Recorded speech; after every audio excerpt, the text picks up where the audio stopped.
वाले बच्चे की मां बनने वाले लोग। ये किस किस्म की बात कर रहे हैं आप? यार आपका बेटा है और आपको उससे मोहब्बत है तो आप ऐसी बातें क्यों कर रही हैं? इसलिए माफ नहीं करेंगी ना आप, क्योंकि आपको अपनी भतीजी से ज्यादा प्यार है जो किसी और के निकाह में है।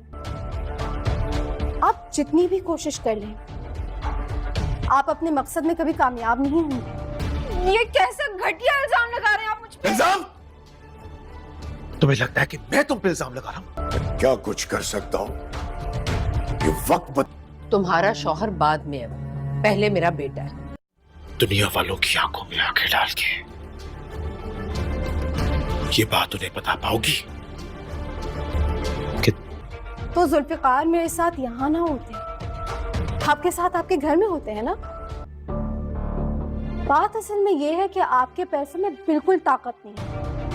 अरुष्मा घर वापस तो आ गई होती है, लेकिन उसने अंजुम की नाक में दम कर रखा होता है। वो हर बात पर अंजुम से ज़बान दराजी करना शुरू हो जाती है और अंजुम को ये बात बिल्कुल भी पसंद नहीं आ रही होती और वो बार बार सालार का नाम भी ले रही होती है। और अंजुम यही बात कहती है, तुम्हें कुछ बोलने से पहले सोचना तो चाहिए होता है कि बड़ों से बात कैसे करते हैं। लेकिन अरुष्मा फिर भी बदतमीज़ी करेगी और वो यही बात करती है, आपको क्या लगता है कि सालार आपका बेटा है? मेरा कुछ नहीं लगता, आपका बेटा वो होगा लेकिन वो मेरा शौहर भी है। तो अंजुम यही बात कहती है, वो तुम्हारा शौहर ज़रूर होगा लेकिन वो पहले मेरा बेटा है। और अरुष्मा ये बात भी करती है, आपको अपने बेटे से ज़्यादा अपनी भतीजी से प्यार है और वही भतीजी जो घर से भाग गई है और उसने जाकर जुल्फ़कार शाह से निकाह भी कर लिया है। और अंजुम जैसे ही ये बात सुनेगी वो अरुष्मा को मज़ीद बातें सुनाएगी और मुर्तज़ा बहुत ही ज़्यादा परेशान हो जाएगा। वो तो यही सोच रहा होता है कहीं दोबारा अरुष्मा नाराज़ होकर ना चली जाए। और वहीं दूसरी तरफ अभी जुल्फ़कार शाह के सब्र का पैमाना भी लबरेज़ हो जाएगा, क्योंकि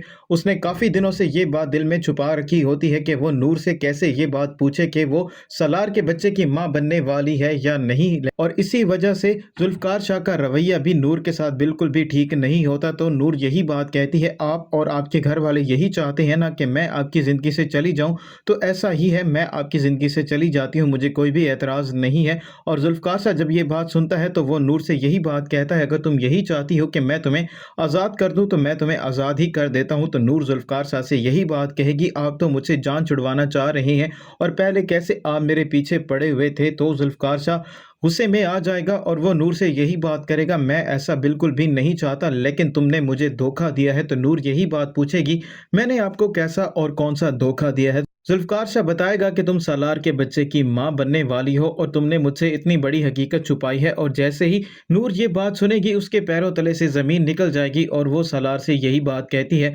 आप इतनी घटिया बात मेरे बारे में कैसे सोच सकते हैं? आपको लगता है कि ऐसा कुछ भी हुआ है तो ये आपने मुझ पर बहुत बड़ा बहतान लगाया है। जुल्फ़कार शाह यही बात कहता है, मैं तुम पर बहतान नहीं लगा रहा, बल्कि उस दिन जो डॉक्टर आई थी वही हमें बताकर गई है। तो नूर को ये बात समझ आ जाएगी कि ये किसी और ने नहीं बल्कि इफ्तिखार ने ही किया है। तो वो जुल्फ़कार शाह को सारी हकीकत बताएगी कि ये किया धरा किसी और का नहीं बल्कि तुम्हारे बाप का ही है। वो पहले ही मुझे डरा धमका रहा होता है कि मैं तुम्हें छोड़ दूं और यहाँ से चली जाऊं, और उसने मुझे पैसे भी ऑफ़र किए हैं लेकिन मैंने यही बात की है कि तुम्हारे पैसों में बिल्कुल भी ताकत नहीं है। अगर ऐसा होता तो जुल्फ़कार शाह मुझे छोड़ चुका होता और वो आपके साथ रह रहा होता। और अब जुल्फ़कार शाह को उसकी गलती का एहसास हो जाएगा कि उसने नूर के साथ क्या कुछ किया है और नूर के साथ वो कितनी बड़ी नाइंसाफ़ी भी करने जा रहा था। अगर वो नूर को छोड़ देता तो नूर कहीं की भी ना रहती और उसके पास कोई ठिकाना भी ना होता। हालांकि नूर का कोई कसूर भी ना होता, उसे ये बात मालूम हो जाएगी कि उसका बाप कितना शातिर इंसान है